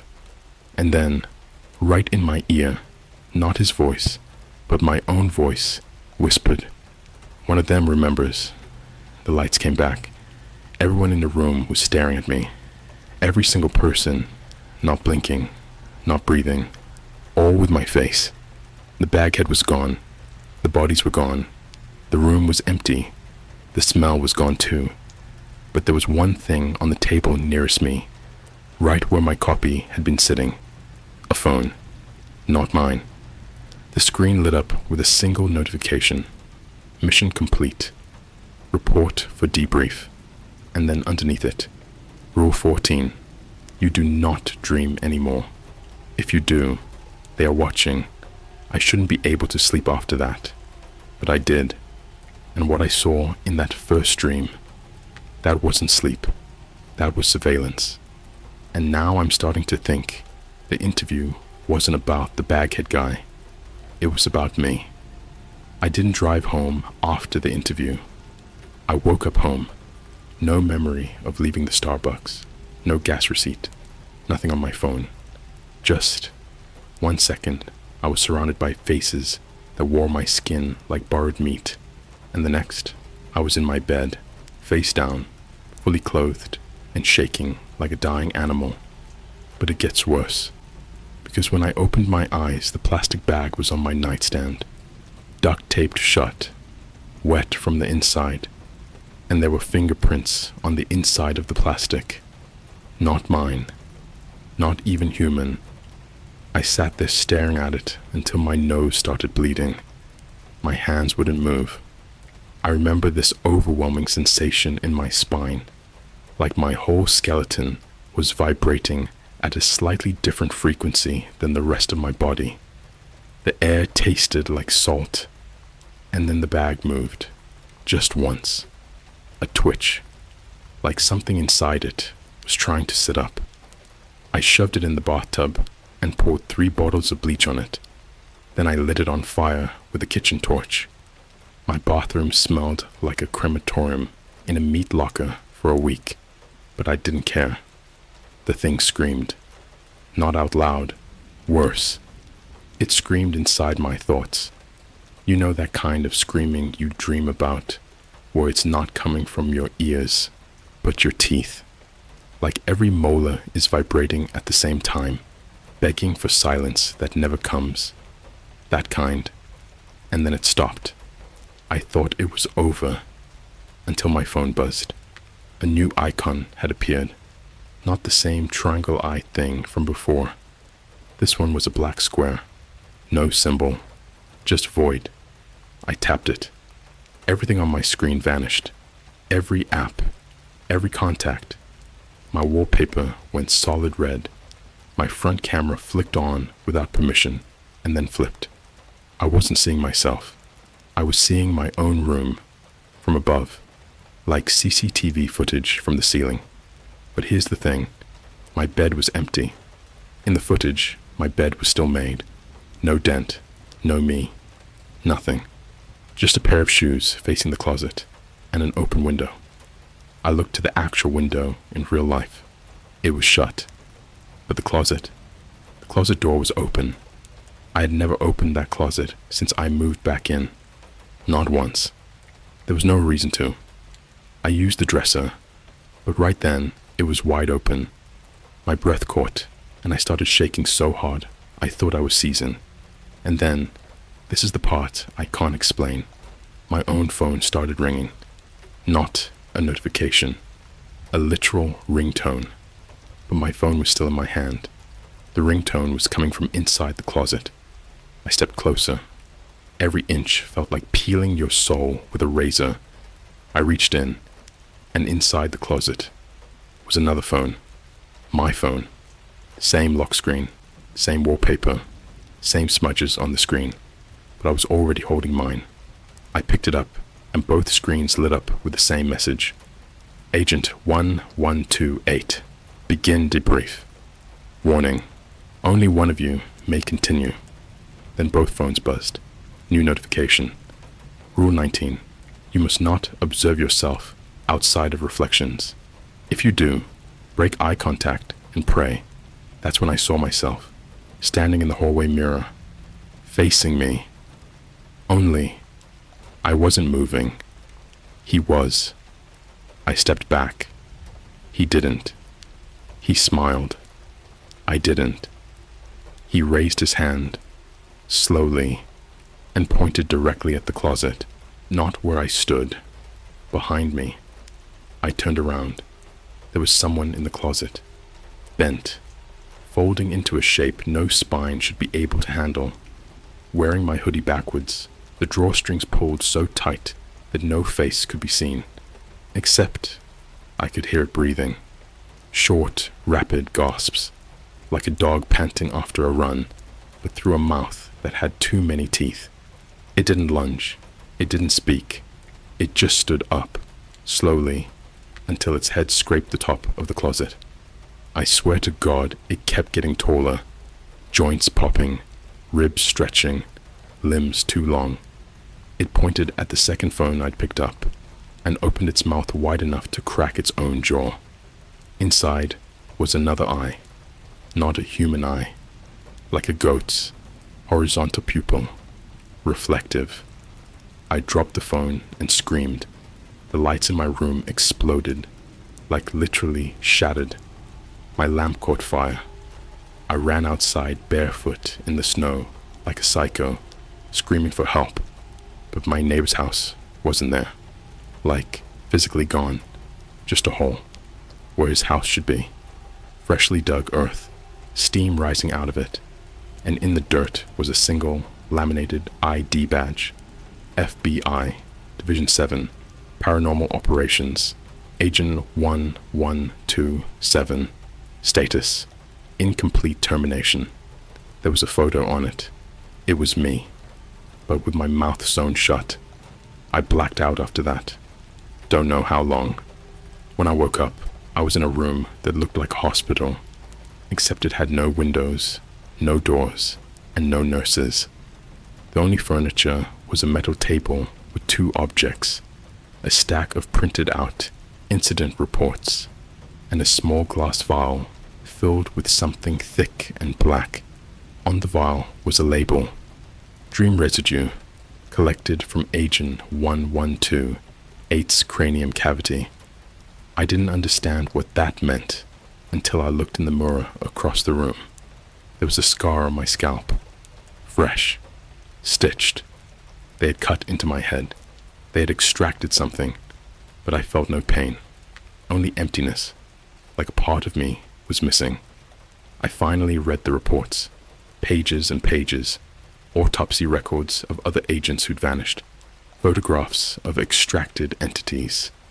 One image showed what looked like a fetus made of teeth and hair, curled up in a metal petri dish. Another had a screenshot of a man's face, frozen in an eternal scream, but his face was on the inside of his skull, like it had turned inwards before death. Then, on the final page, was a list. Agent 1123, status, lost, during Dream Protocol. Agent 1124, status, absorbed. Agent 1125, status, unrecognizable agent 1126, status, inversion.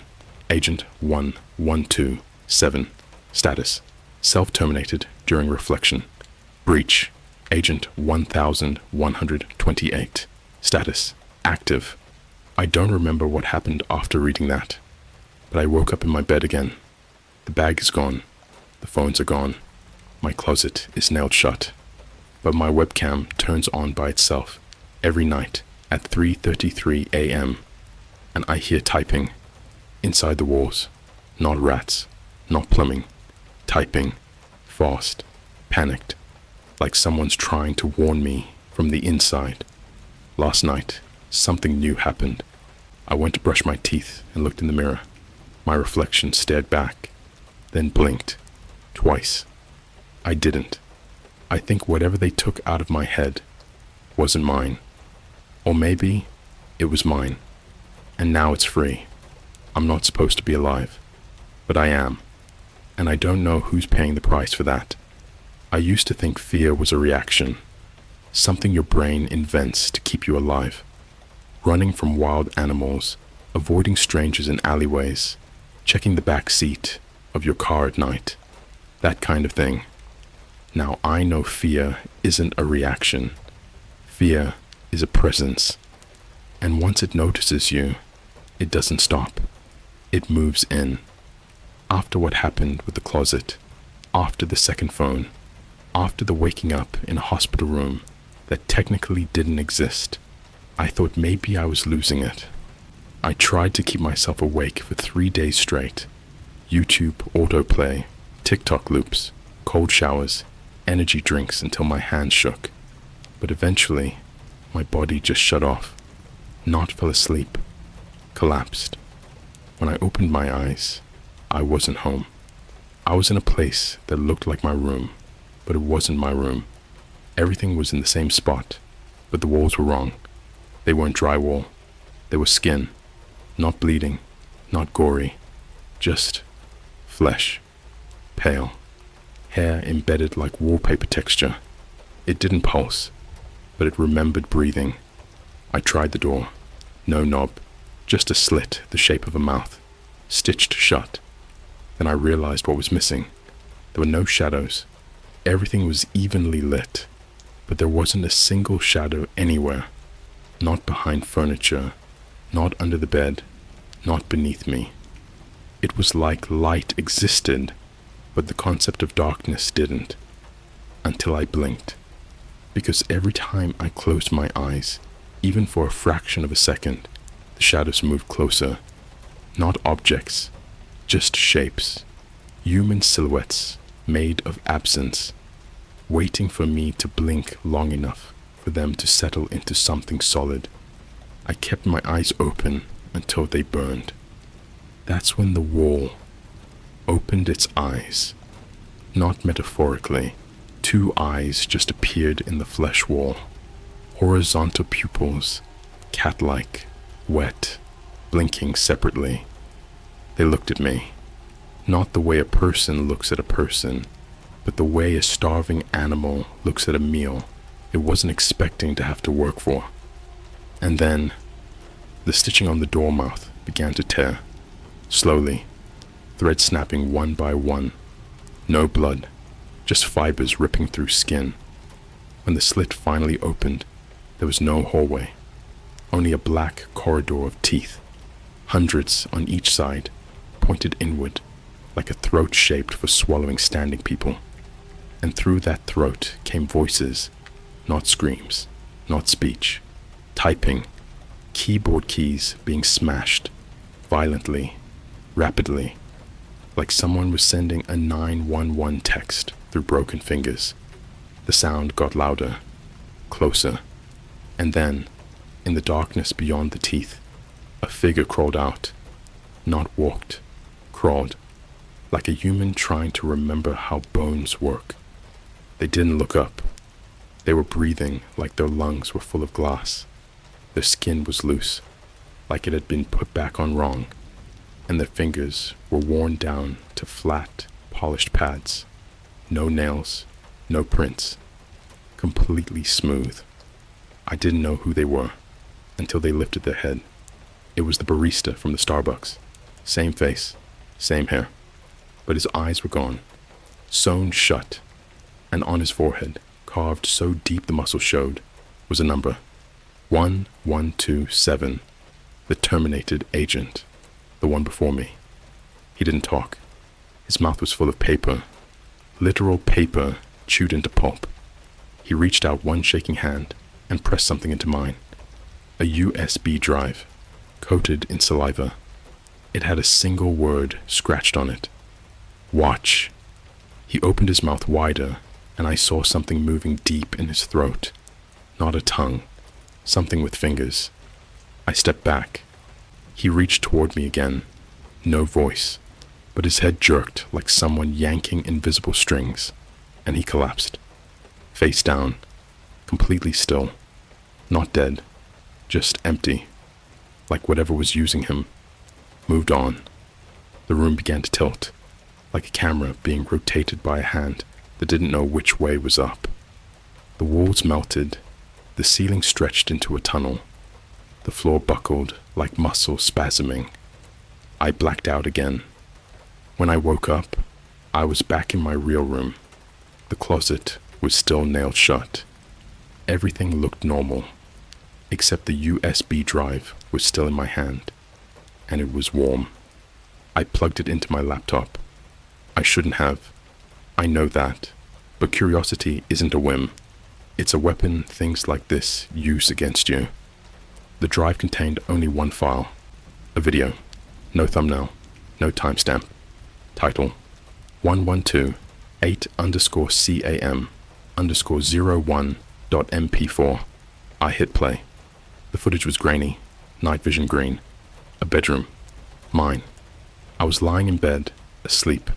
Except, something was standing beside the bed. Not human, not even humanoid. It was tall, skin the color of old paper, joints bent the wrong way, and its head looked like a peeled open praying mantis skull. It was leaning over me, studying me, watching my chest rise and fall. Then it slowly reached out, slid its fingers under my jaw, and opened my mouth. Not gently, like it was inspecting a tool it already owned. And then something else walked into frame. A second figure. Me. Same face. Same body. Same clothes. Except I wasn't asleep in the bed anymore. I was standing beside the creature, staring down at the version of me sleeping. I watched myself watch myself sleep. And then I leaned down to the camera and whispered, "You're not supposed to still be in here." The video cut out, but the audio kept going. Not voices, typing, again, like someone frantically trying to warn me through the file itself. Then, one more sentence appeared as on-screen text, auto-generated. "They don't leave when you wake up." I tried to delete the video. It restored itself. I tried to break the USB. It was already cracked, yet still intact. I unplugged my laptop. It stayed on. The webcam light turned green. I wasn't touching anything, and on the screen, I watched myself walk into frame. Live feed. But I was sitting in the chair. I didn't move. The version of me on the screen did. It leaned close to the camera and mouthed something. No sound. So slowly, I read the words on its lips. "Check your closet." I'm not going to. Not yet. But the nails are loosening. One by one. By themselves. The typing in the walls never stops now. It's faster. Closer. Like they're running out of time to warn me. Or maybe I'm running out of time to be me. And every time I blink, I see shapes in the dark that don't freeze when the lights come on. They freeze when I do. The closet opened by itself last night. No sound, no fanfare. Just a click at exactly 3:33 a.m., followed by air so cold it peeled the sweat from my skin like a second layer of flesh. I didn't scream. Screaming would have meant acknowledging it was real. I just lay there, frozen, sheets pulled up to my chin, like that would do anything to stop what had already seen me, because it wasn't empty. Inside the closet, something woke up. It wasn't human. That much was obvious. But it wasn't not human either. It was something wearing humanity like a second-hand coat, ill-fitting, borrowed, zipped all the way up to the chin, so the pieces that didn't belong wouldn't spill out. Its arms were too long. Not in the creepypasta sense. I mean literally, functionally wrong. The way the bones bowed outward, the skin stretched like melted rubber over rusted scaffolding. It had no eyes, but it stared anyway, right through me, into me, like it remembered being part of me once. And it whispered, not in words, in data. The whisper was binary, code, buried in my teeth, behind my eyes, inside my spine. It didn't want to talk. It wanted to extract. The air went static. My laptop turned on without power. Screen black, save for one blinking prompt. Initializing. Extraction protocol. Agent 1128. Warning. Sedation failed. Awake subject may resist. Proceeding. Anyway. My jaw locked. Hands went numb. It moved closer. Its face just a smear of features, like someone trying to remember what a face is supposed to look like. A melted reflection of something beneath biology. It reached toward me, and I swear to whatever you think is holy, I felt its fingers inside my skull before they even touched me. And it started pulling. Not my thoughts, not memories. It was pulling pieces of my reality. I watched my bedroom fade like ash. My posters, my bed, the creaking vent in the ceiling, all ripped from the world like a badly loaded texture in a corrupted game. And behind it, in that exposed nothingness, was something worse. A room made of teeth, thousands, lined like tiles, some cracked, some child-sized, some still bleeding. Every inch of the walls, the ceiling, even the floor, teeth. And in the center, a surgical chair, old, rusted, bolted to the floor, with straps, not leather, Hair, human hair, braided tight and still warm. I was strapped down before I could scream. The creature didn't move fast. It didn't have to. Everything else moved around it. The room responded to its will like a muscle does to pain. The ceiling peeled open, not physically, conceptually, like the idea of a ceiling was deleted from the scene. And above me hung a screen, flickering, showing footage of my face over and over again, except each version was slightly different.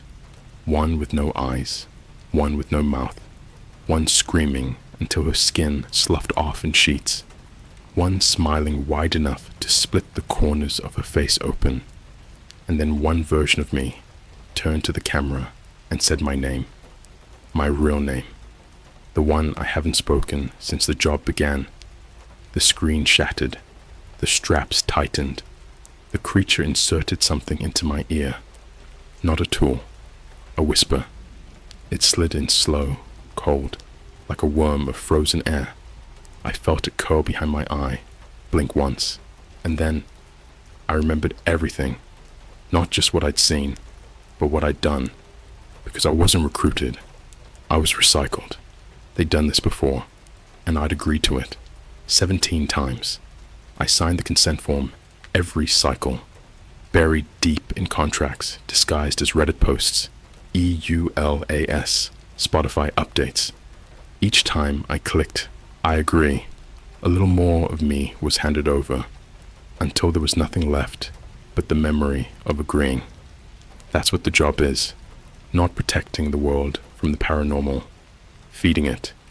The division isn't real. Not in the way we think.